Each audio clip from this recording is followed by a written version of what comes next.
You think your past explains your limits. You think your personality is a fixed description, not a decision. You think life has been unfair, and that this unfairness entitles you to softer terms. You would never say it that bluntly, but your behavior says it for you. You ask for understanding instead of results. You interpret setbacks as proof that the world is rigged against you. You protect a story that keeps you small and righteous at the same time. It feels honest. It feels humble. It is neither. You know the scene. You commit to a change. You are strict for a week. You sleep more. You eat clean. You speak with conviction. People notice a shift in your posture. Then one stressor hits. You miss one day. You tell yourself you will catch up tomorrow. You feel guilt. You call it self-compassion. You say you deserve a break. 2 days slip. You say the timing is bad. A few more days pass. Now the new routine feels fake. You feel like an imposter. You drop it. You tell a friend it did not fit your nature. You feel a hit of relief because now the pressure is off. You call it self-awareness. It was not. It was a nervous system seeking safety in an old identity. Here is the mechanism. Your brain builds narratives to reduce uncertainty. The default mode network stitches your memories, your traits, your predictions into a coherent story. The story is not designed to be accurate. It is designed to be stabilizing. A victim story is metabolically cheap. It explains every failure with one rule. It removes the need to examine cause. It lets you protect your ego. It rewards you with social sympathy. It gives you status in a culture where pain is a currency.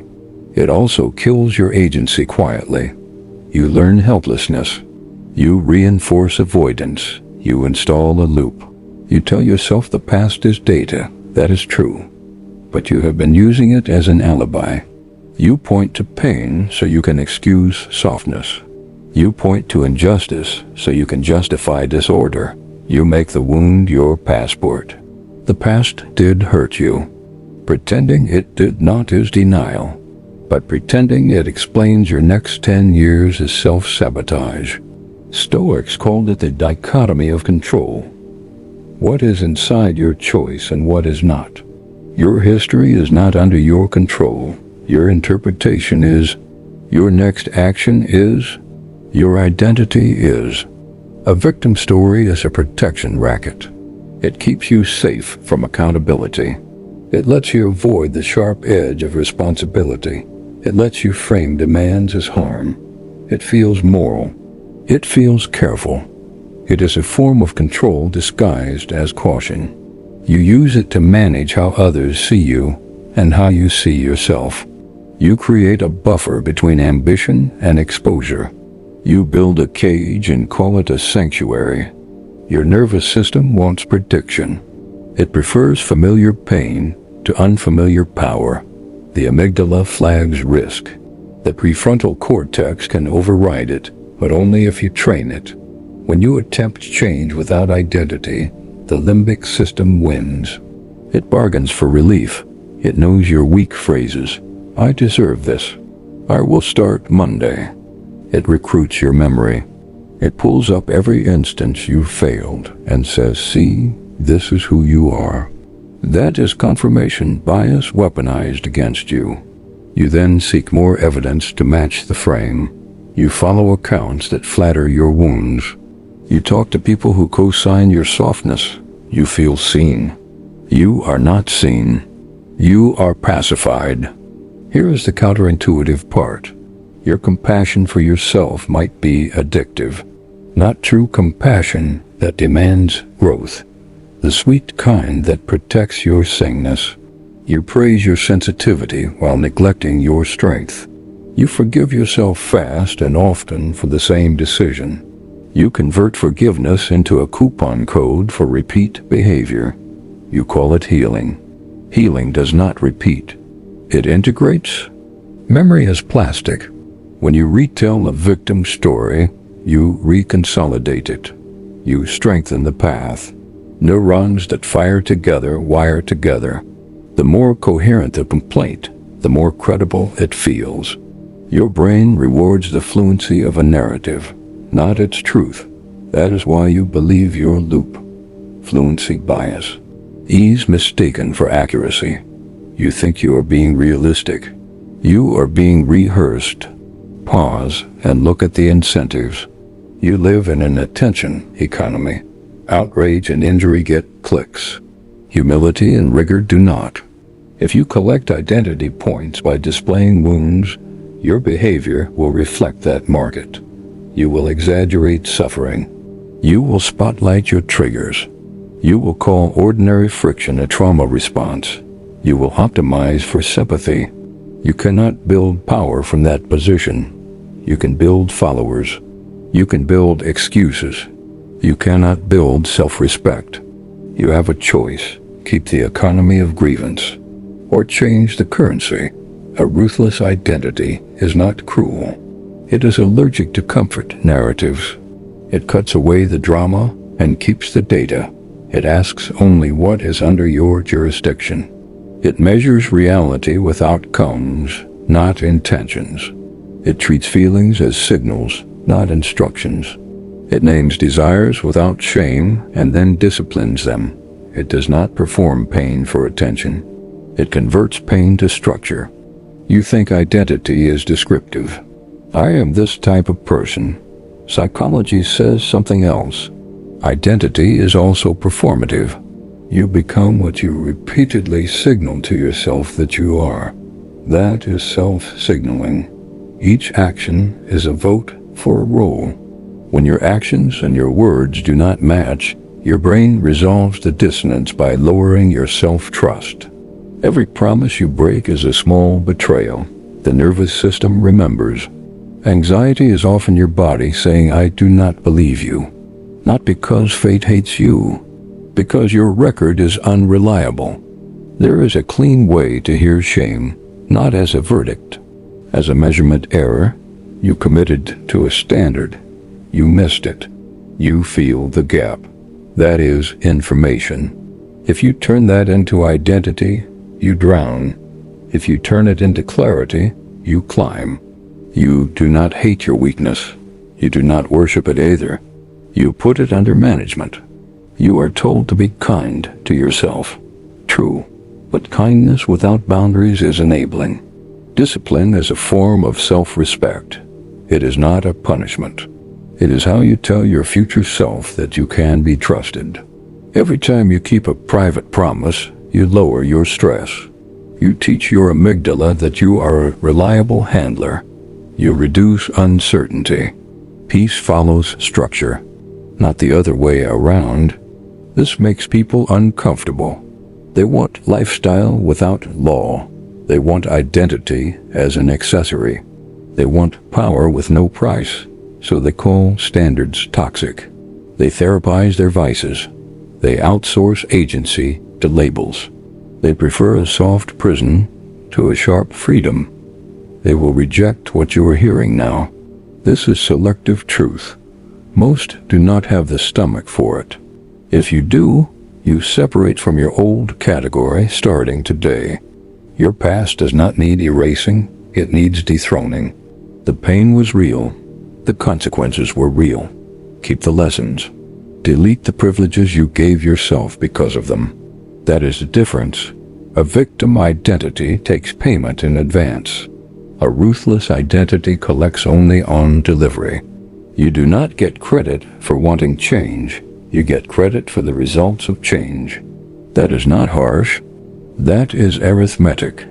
Consider locus of control. When it is external, you feel watched and managed. You speak in passive voice. You say it happened to me.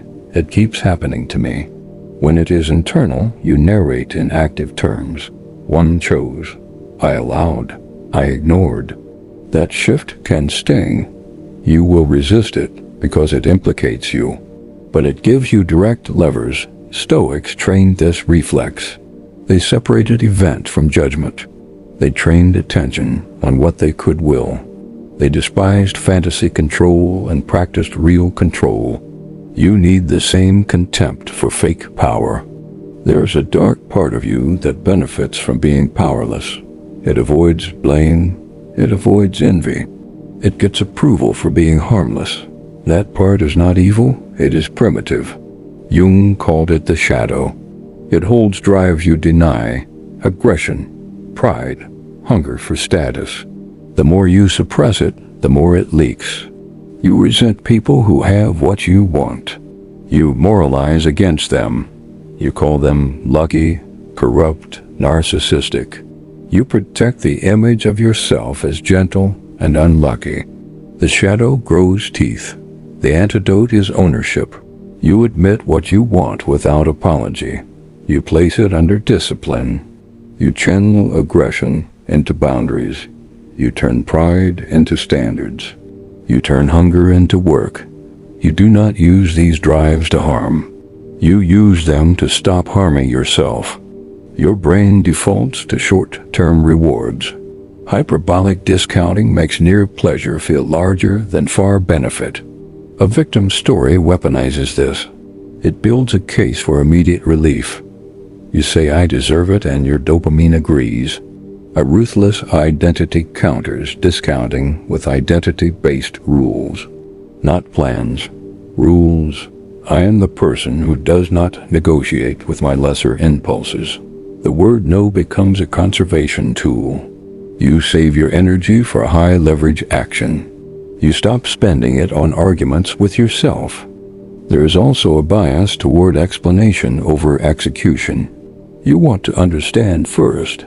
You gather content. You take pride in your knowledge. You are playing defense with ideas. The brain rewards you with the illusion of progress. Education without iteration becomes a shield. You hide inside theory. You fear small public losses. You fear private accountability. You delay. Your story hardens. You say, "I am just analytical." No, you're scared of scoreboard truth. The scoreboard has no narrative. It records behaviors. Mastery is not emotional, it is architectural. You build a structure around your weak points. You do not place your identity in the open where mood and weather can ruin it. You set non-negotiable gates. You let your desires be anonymous. You stop announcing decisions so you can feel seen. You act. You let the actions publish your values. That is not romantic. It is stable. There is a reason solitude feels threatening. When inputs drop, you hear your real signal. The default mode network quiets with sustained focus. Without noise, excuses sound thin. You face the gap between what you claim and what you do. You meet yourself. Many avoid this because it ruins their performance. They prefer roles. They prefer audiences. A ruthless identity can be boring in public because it is rigorous in private. You are not building an image. You are building a spine. You will be told to regulate emotions before you take action. Reasonable until it becomes a stall tactic. Feelings are not the gatekeepers of your duty. They are weather. Some days are storm. You still move. Motion often regulates more effectively than analysis. Behavior teaches the body it is not in danger. The prefrontal cortex gains credibility by doing, not by speeches. When you act under pressure, you train emotional neutrality. This is what ancient writers meant by apatheia. Not numbness, command. Expect friction from your circle. Your old identity served the group. It made them comfortable. You did not ask much. You mirrored their grievances. When you change, you break a contract they did not know they signed. They will frame your growth as arrogance. They will test your boundaries. They will invite you back to the old dynamic. Not always malicious, often unconscious. Hold your line with no drama. Do not make speeches. Do not attack their choices. Change your proximity and your availability. Let results make the argument they cannot refute. Now the hardest truth: you are not special.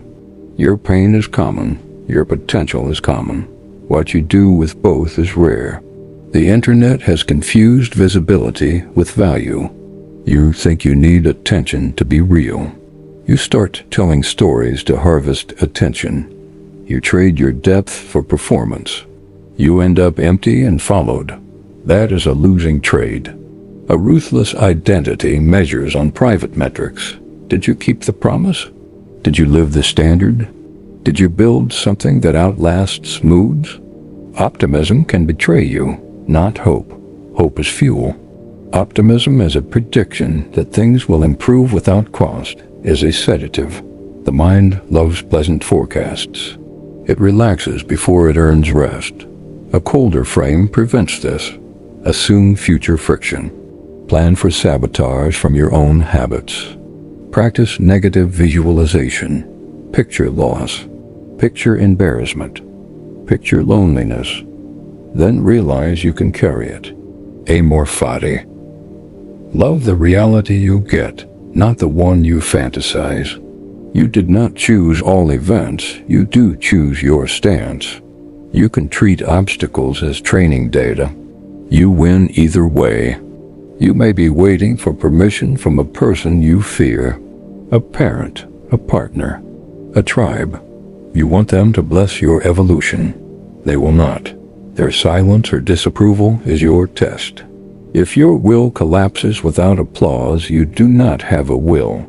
You have a performance. This is why you need a contract with yourself that does not change when the room changes. If you need agreement to be strong, you are not strong. You are agreeable. Notice your language. If you say I cannot, challenge it. Many times you mean I will not. I choose not to pay that price. That is honest. It returns control to you. It also exposes your preferences. If you keep saying I cannot, you protect an image of yourself as blocked by forces bigger than you. You get to keep your halo and your helplessness. Drop both. There is a part of you that already knows what to do. You have collected enough information. You are not a mystery to yourself. You know your most common escape routes. You know the story you tell when you fail. Write it down. Read it out loud. Hear how refined your excuses are. Then realize you can retire that script today. This is not a motivational trick. It is a choice to remove a tool you use against yourself. Identity is standards, not slogans. A standard is a line you do not cross. It exists without audience. It costs you something. It is indifferent to mood. You either meet it or you pay a tax in self-respect. If your standard flexes every time you feel stress, it is not a standard. It is a preference. You cannot build power on preferences. You can only build comfort. Comfort will betray you at scale. When you start living like this, people will read you as cold. You are not cold. You are exact. You do not use excessive language. You do not explain yourself to people who are not paying your costs. You do not participate in discourse designed to drain your attention. You cut options that do not fit your aim. It looks harsh from the outside. It feels peaceful on the inside. Fewer decisions, fewer negotiations, more execution. Understand the compounding effect of identity. Each aligned action increases your capacity to take the next. Neuroplasticity supports this. Circuits strengthen with use. You become the person who finds execution obvious. Not because life got easy, because uncertainty stopped being your god. You no longer consult your mood before you move. Your mood learns to follow. At some point you will hit a wall, a real one, not a mood. A loss, a betrayal, a failure that lands. You will feel the old story pull. It will offer relief. It will ask you to return to the softer identity, to call this unfair, to demand special terms. This is your decisive moment. You either relapse into moral theater, or you treat the event as training. You ask one question: what is mine to control right now? Then you do that, without ceremony, without audience. If you hear that and feel resistance, good. That is the part of you that enjoys the old benefits. You are negotiating the end of a contract that fed you. You will grieve it. Then you will replace it with something cleaner. Not happier on day one, stronger on day one. Happier later when your nervous system sees that your life responds to you. This is not about hate for the past you. That person kept you alive. Respect them. Also retire them. You cannot carry both. If you do, you will split. You will speak like a builder and live like a captive. That tension will bleed into every relationship. People will sense that you are not predictable. They will not trust your word. They will not bet on you. Not because they are cruel, because their nervous systems also seek prediction. There is a reason the most grounded people look simple. Their lives are not simple. Their configurations are. They removed petty battles. They removed identity accessories. They kept the core. They let results speak and silence most noise. They laugh a little more because drama is gone. They do not perform resilience, they embody it. You can spot this. There is a stillness in how they carry decisions. No neediness, no pleading, just clarity. If you are still listening, you already know what side you are moving toward. You do not need a roadmap. You need a refusal. Refuse to pay yourself in pity. Refuse to defend your weakness as if it were sacred. Refuse to collect attention as a proxy for achievement. Refuse to call avoidance safety. Refuse to hand your agency to events. You will not delete your past. You will delete the leverage it has over your standards. You will stop granting it veto power. You will let it inform, not command. You will become the author of the next chapter, not the archivist of the last one. You will be the kind of person whose story is not about what happened, but about who decided.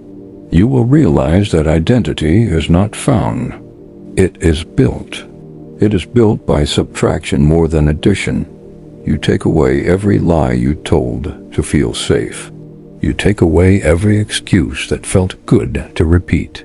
What remains is not glamorous. It is yours. And once you taste that, you will not tolerate the cheap highs of your old narrative.